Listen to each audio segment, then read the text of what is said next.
نحمده ونصلي على رسوله الكريم أما بعد فقد قال الله تبارك وتعالى في القرآن المجيد والفرقان الحميد أعوذ بالله من الشيطان الرجيم بسم الله الرحمن الرحيم من كان يريد الحياة الدنيا وزينتها نوفي إليهم أعمالهم فيها وهم فيها لا يبخسون أولئك الذين ليس لهم في الآخرة إلا النار. وقال النبي صلى الله عليه وآله وسلم إنما الأعمال بالنيات. وقال في موضع آخر ما كانت نيته طلب الدنيا جعل الفقر بين عينيه وشطت عليه أمره ولا يأتيه إلا ما كتب له أو كما قال النبي صلی اللہ علیہ وسلم. عزیز ساتھی اور دوستو، اللہ رب العزت کا بہت ہی بڑا کرم ہوا کہ اللہ تبارک و تعالی نے ہم سب کو جمعے کی نماز میں حاضری نصیب فرمائی. میرے پیارے دوستو، آج جس عنوان پر بات کرنی ہے وہ عنوان بظاہر تو مختصر ہے اور اپنے معنی اور مطالب کے اعتبار سے بہت ہی زیادہ اہمیت رکھتا ہے. انسان کے اعمال کا مدار جس چیز پر ہے اور جس کے بغیر انسان کے اعمال اللہ کی بارگاہ میں قابل قبول نہیں ہوا کرتے، آج اس کے بارے میں بات کرنی. ہم لوگ الحمدللہ نماز تو پڑھتے ہیں، اللہ تعالیٰ جو توفیق دیتے ہیں قرآن کی تلاوت بھی کرتے ہیں، رمضان کے روزے بھی رکھتے ہیں اور دیگر تمام اعمال صالحہ جن کی توفیق ملتی ہے ہم سب کرتے ہیں. لیکن ان سب کا مدار جس بات پر ہے، سب سے پہلے ہمارے اعمال نہیں بلکہ اللہ تبارک و تعالی سب سے پہلے ہماری نیت اور ہمارے دل کو دیکھتے ہیں. آج اسی پر بات کرنی ہے مختصر سی کہ انسان کے اعمال میں نیت کا ایک اہم کردار ہوتا ہے. ہم کتنے بھی بڑے کام کیوں نہ کریں، لیکن اگر گڑبڑی نیت کے اندر ہوگی تو پھر تمام اعمال ہماری نیت پر موقوف ہوتے ہیں، تمام اعمال کا ثواب ہماری نیتوں پر ہوتا ہے. اب ظاہر ہے کہ اگر ہماری نیت ہی صحیح نہ ہوگی تو تمام اعمال ہمارے رائگاں ہو سکتے ہیں. اللہ تبارک و تعالیٰ نے قرآن مجید میں نیت کے حوالے سے ارشاد فرمایا ما کان یرید الحیات الدنیا وزینتها نوفی الیہم اعمالہم فیہا وہم فیہا لا یبخسون. اللہ تعالیٰ فرماتے ہیں کہ وہ لوگ جو اعمال صالحہ یعنی نیک اعمال اس لیے کرتے ہیں تاکہ ان کی دنیا بن جائے، انہیں دنیا کے اندر سکون مل جائے، دنیا کے اندر وہ مال والے بن جائیں، تو پھر اللہ تعالیٰ فرماتے ہیں ما کان یرید الحیات الدنیا وزینتها نوفی الیہم اعمالہم فیہا. اللہ فرماتے ہیں اگر تمہاری نیت ہی یہ ہوگی کہ ہم اپنی عبادتوں کے ذریعے دنیا کو بنا لیں تو اللہ فرماتے ہیں کہ ہم تمہیں دنیا خوب دے دیں گے، ہم تمہیں دنیا خوب دے دیں گے. اور لیکن ما کان یرید الحیات الدنیا وزینتها نوفی الیہم اعمالہم فیہا وہم فیہا لا یبخسون. اللہ فرماتے ہیں اس میں کوئی کمی نہیں کی جائے گی. اولئک الذین لیس لہم فی الآخرۃ الا النار. لیکن یاد رکھنا پھر آخرت کے اندر تمہارا ٹھکانہ جہنم کے سوا اور کچھ نہ ہوگا. آپ اندازہ لگائیں اور سوچیں کہ دنیا کے اندر تو نیک اعمال کرتا تھا، دنیا کے اندر نمازیں بھی پڑھتا تھا، صدقات بھی کرتا تھا اور تمام اعمال صالحہ کرتا تھا، لیکن اس کی نیت خراب تھی. بہت سے لوگ آپ کو ایسے ملیں گے جو نماز کی پابندی اس لیے کرتے ہیں تاکہ ان کے گھروں میں برکت ہو جائے. بہت سے ایسے ملیں گے جو صدقات اس لیے دیتے ہیں تاکہ بلائیں ٹل جائیں، اور اس لیے وہ لوگ نمازیں پڑھتے ہیں، عبادتیں کرتے ہیں تاکہ کاروبار میں ترقی ہو جائے. یاد رکھنا اگر ہماری نیت کا مقصد کاروبار میں ترقی، ہماری عبادت کا مقصد دنیا کو حاصل کرنا ہے تو پھر اللہ ہمیں دنیا خوب دے دیں گے۔ ایسا نہیں کہ ہمیں دنیا نہ ملے، یہ تو اللہ کا وعدہ۔ اللہ نے قرآن کے اندر فرمایا کہ ما کان یرید الحیات الدنیا وزینتہا نوفی الیہم اعمالہم فیہا۔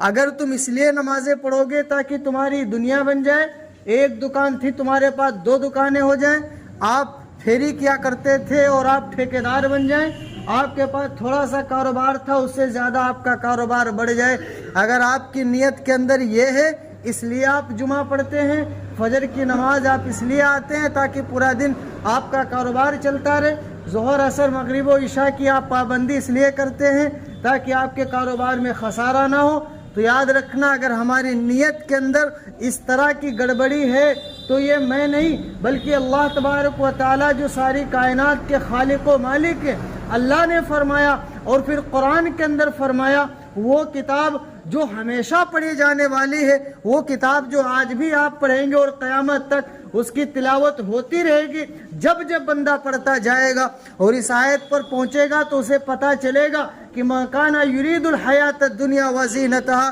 نوفی الیہم اعمالہم فیہا۔ اللہ نے فرمایا ہے اگر تم نماز دنیا کو حاصل کرنے کے لیے پڑھو گے، تم عبادت دنیا کو پانے کے لیے پڑھو گے تو اللہ فرماتے ہیں ہم تمہیں دنیا خوب دے دیں گے، نوفی الیہم اعمالہم فیہا، خوب سمیٹ دیں گے دنیا، وہم فیہا لا یبخسون، اللہ فرماتے کوئی کمی نہیں کریں گے، لیکن اولئک الذین لیس لہم فی الآخرۃ الا النار۔ پھر یاد رکھنا اب تم اپنی نمازوں کا بدلہ تو دنیا میں پا چکے، صدقات کا بدلہ تو دنیا میں پا چکے، ایک دکان تھی 2 ہو گئی، تھوڑا سا کاروبار تھا زیادہ ہو گیا، آپ نے نمازیں پڑھی اس لیے تھی بدلہ پانے کے لیے، اللہ فرماتے ہم نے سارا بدلہ تم کو دے دیا، اب جب تم آخرت میں آؤ گے تو تمہارے لیے سوائے جہنم کے اور کوئی ٹھکانہ نہ ہوگا۔ آپ سوچیں کہ کتنی بڑی بات، ہم نیک اعمال کریں اس کا ثواب ہمیں دنیا کے اندر مل جائے تو آخرت میں ہم خالی ہو جائیں،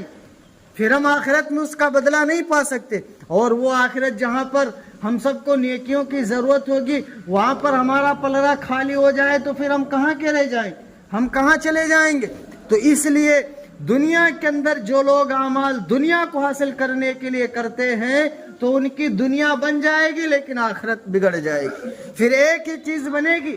بہت سے لوگ ایسے کرتے، حافظ صاحب، مفتی صاحب، عالم صاحب کہ ایسا ہے کہ ہم نمازیں تو پڑھتے ہیں لیکن پتہ نہیں کیوں برکت نہیں ہو رہی، ہم روزے بھی رکھتے ہیں لیکن کچھ برکت نہیں، کاروبار میں ترقی ہی نہیں ہو رہی۔ نعوذ باللہ کہ ہم نمازیں ترقی کے لیے پڑھتے ہیں، کاروبار چلے یا نہ چلے نماز اللہ کا حکم اسے قائم کرو، کاروبار چلے یا نہ چلے صدقہ اللہ کا حکم اسے کرتے رہو، اللہ کی خوشی کے لیے، اللہ کی رضا کے لیے اللہ کے راستے میں خرچ کرتے رہو، دنیا کے اندر کوئی بھی خسارہ کیوں نہ ہو جائے لیکن اپنی آخرت کو تباہ نہ کرنا۔ ہم جو بھی نیک اعمال کریں تم اللہ کو راضی کرنے کے لیے کریں، ہم دنیا کو حاصل کرنے کے لیے نہ کریں۔ ہمارا کاروبار لاکھوں کا تباہ ہو جائے ہم سوچیں کہ ہم اللہ کے ساتھ بغاوت کر لیں، نعوذ باللہ ایسا نہیں، ہم نمازیں پڑھیں گے ہم دنیا کو حاصل کرنے کے لیے نہیں بلکہ اللہ کی خوشی کو حاصل کرنے کے لیے، دنیا رہے یا نہ رہے، بیماری ہو یا صحت ہو، کسی بھی حالت میں تم کیوں نہ ہو، اللہ کا یہ حکم تمہیں یاد رہنا چاہیے کہ جو اللہ کا حکم ہے ہمیں اسے خوشی سے کرنا ہے، کاروبار سے اور اللہ کے حکم سے کوئی تعلق نہیں۔ جو اللہ کی مرضیات ہیں،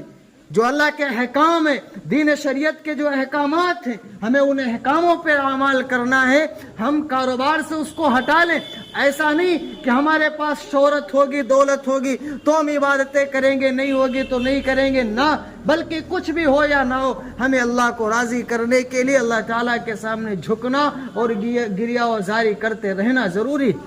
میرے عزیز ساتھیوں اور دوستو، نیت کے حوالے سے جو بات چل رہی تھی، اللہ کے نبی کریم صلی اللہ علیہ وسلم نے فرمایا کتنی بڑی بات، جامع حدیث کہ چھوٹی سی بات کے اندر کتنا بڑا عنوان اللہ کے نبی نے بیان کر دیا۔ وہ لوگوں سن لو، اللہ کے نبی نے فرمایا انما الاعمال بالنیات، تمام اعمال کا دار و مدار تمہاری نیتوں پر، تمام اعمال کا دار و مدار تمہاری نیتوں پر ہوا کرتا ہے۔ اللہ سب سے پہلے تمہارے دلوں کو دیکھتے۔ ایک اور دوسری حدیث کے اندر اللہ کے نبی کریم صلی اللہ علیہ وسلم نے فرمایا